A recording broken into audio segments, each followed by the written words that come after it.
pantau dan mengkonfirmasi sebenarnya bagaimana perkembangan pengusutan kasus ini. Selengkapnya telah bergabung bersama kami Kapolres Tulungagung AKBP Muhammad Taat Resdi. Selamat pagi Pak Taat.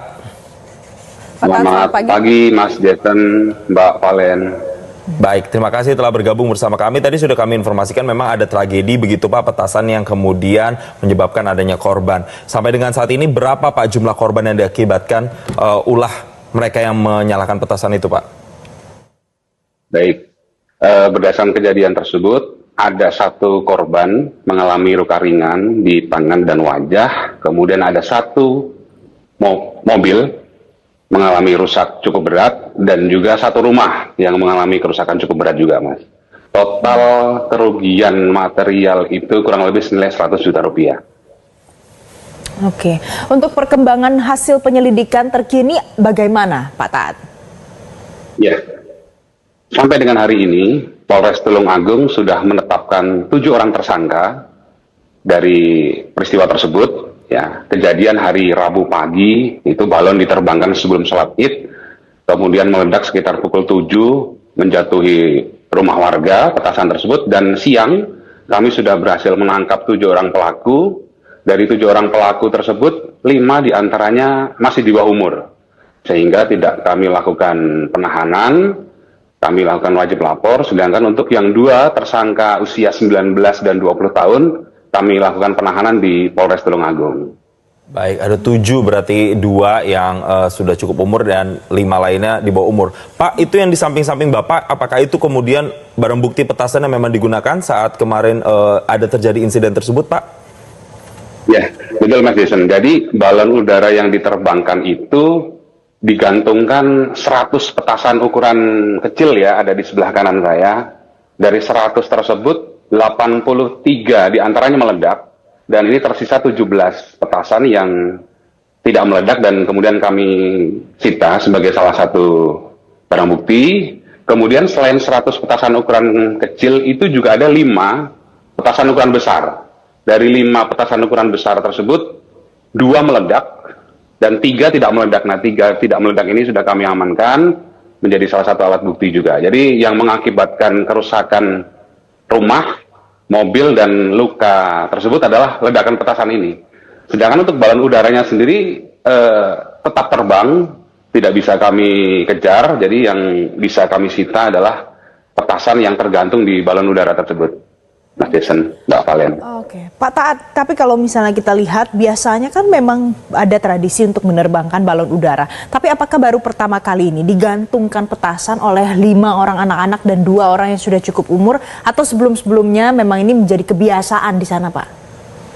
Ya, dari pengakuan para tersangka ini sudah kali kedua. Mereka pertama di tahun 2024, Lebaran tahun 2024 gitu ya. Dan ini kali kedua di Lebaran tahun 2025 dia bikin lagi gitu. Dan sebenarnya kebiasaan ini memang saya tidak bisa menyebutnya tradisi ya, karena bukan tradisi. Jadi kebiasaan buruk ini memang cukup banyak dilakukan oleh masyarakat. Dan kami sendiri dari Polres Tulungagung sebenarnya sudah melakukan berbagai upaya. Dan alhamdulillah di wilayah Polres Tulungagung sebenarnya tidak ada kejadian, Mbak. Kami bekerja sama dengan seluruh asosiasi kepala desa yang ada di Tulungagung, ada 271 kepala desa. Kami imbau dari awal sebelum Ramadan untuk warganya tidak menerbangkan balon udara. Kami juga bekerja sama dengan PLN Tulungagung untuk melakukan patroli agar tidak ada warga yang membuat balon udara. Nah, 7 orang yang menerbangkan balon udara ini sebenarnya warga Trenggalek. Jadi warga Trenggalek, dia menerbangkannya dari wilayah Trenggalek, kemudian petasannya jatuh di wilayah Tulungagung gitu. Nah, jarak TKP jatuhnya ini dengan penerbangan ini kurang lebih 500 meter, tapi sudah wilayah Kabupaten Trenggalek. Jadi menerbangkannya dari Trenggalek, jatuhnya di Kabupaten Tulungagung gitu, Mbak Valen, Mas Jason. Baik, Pak Taat, tadi kita kembali lagi ke mereka yang mendapatkan kerugian atas insiden tersebut adalah adanya satu tadi korban luka, kemudian ada juga yang mobilnya rusak, menimpa rumah. Nah, ini bentuk-bentuk pertanggungjawaban yang sedang diupayakan misalnya dari penyelenggara. Karena ini kan tradisi dibilangnya, itu seperti apa? Dan kondisi korbannya saat ini yang terkena, itu seperti apa, Pak? Ya, untuk kondisi korban, sudah kurang lebih mendapatkan perawatan dengan baik karena luka ringan di tangan dan muka, cuman sudah cukup baik. Kemudian untuk kondisi mobil masih rusak berat, Dan kemudian ini sebenarnya warga Tulungagung yang mudik dari Bali, sedang pulang kampung ke Tulungagung dan kemudian menjadi korban kendaraannya ini.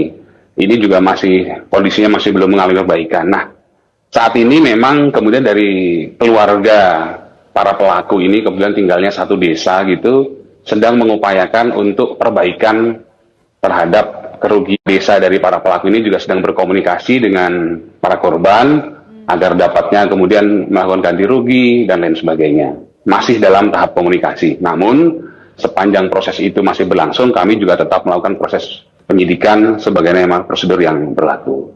Baik, Pak Tat, kalau seandainya kita mau supaya ini tidak terulang lagi nanti ke depannya, tapi ini kan masyarakat mengatakan ini bagian dari tradisi, senang hati melihat balon udara, tapi sudah ada larangan dari pihak kepolisian. Jadi bagaimana pendekatan yang akan dilakukan polisi supaya nanti tidak ada lagi yang melanggar aturan tidak boleh menerbangkan balon, apalagi digantung petasan?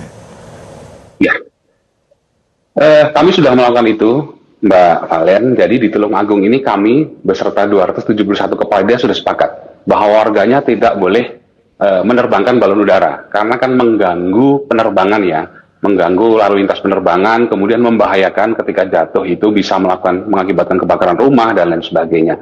Secara umum di Tulungagung sudah cukup efektif. Artinya kami beserta teman-teman dari TNI dan juga seluruh kepala desa sudah sepakat tidak boleh menerbangkan. Dan kami juga bekerjasama dengan PLN. Dan ke depan mungkin kami juga akan mengimbau, mungkin kita menyelenggarakan festival balon seperti tadi di Kertowonosobo ya. Jadi agar ini bisa menjadi daya tarik, mungkin menerbangkan balon udara, warna-warni, kemudian diikat, dan itu menjadi salah satu destinasi wisata. Mungkin itu bisa dipertimbangkan di tahun-tahun berikutnya. Kami akan coba bicarakan dengan teman-teman PLN dan juga Pemkab, agar ini bisa tersalurkan keinginan tersebut. Namun sekali lagi upaya ini juga sudah kami lakukan dan cukup efektif sebenarnya di Kabupaten Tulungagung. Artinya di Kabupaten Tulungagung sendiri kesadaran masyarakat sudah cukup baik, Mbak. Kami secara umum di selain yang meledak dari Trenggalek tadi ya, jadi yang meledak ini kan diterbangkan dari wilayah Trenggalek.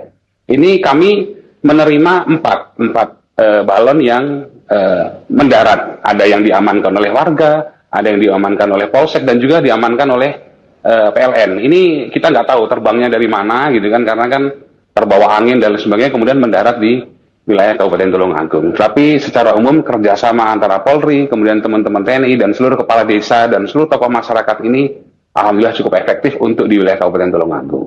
Dan ke depan semoga tetap bisa terantisipasi. Ya, semoga upaya-upaya yang sudah dilakukan ini mampu kemudian memberikan edukasi untuk masyarakat agar kejadian serupa tidak terulang. Terima kasih Kapolres Tulungagung AKBP Muhammad Taat Resdi setelah memberikan konfirmasinya bersama kami di Selamat Pagi Indonesia. Terima kasih Pak Taat.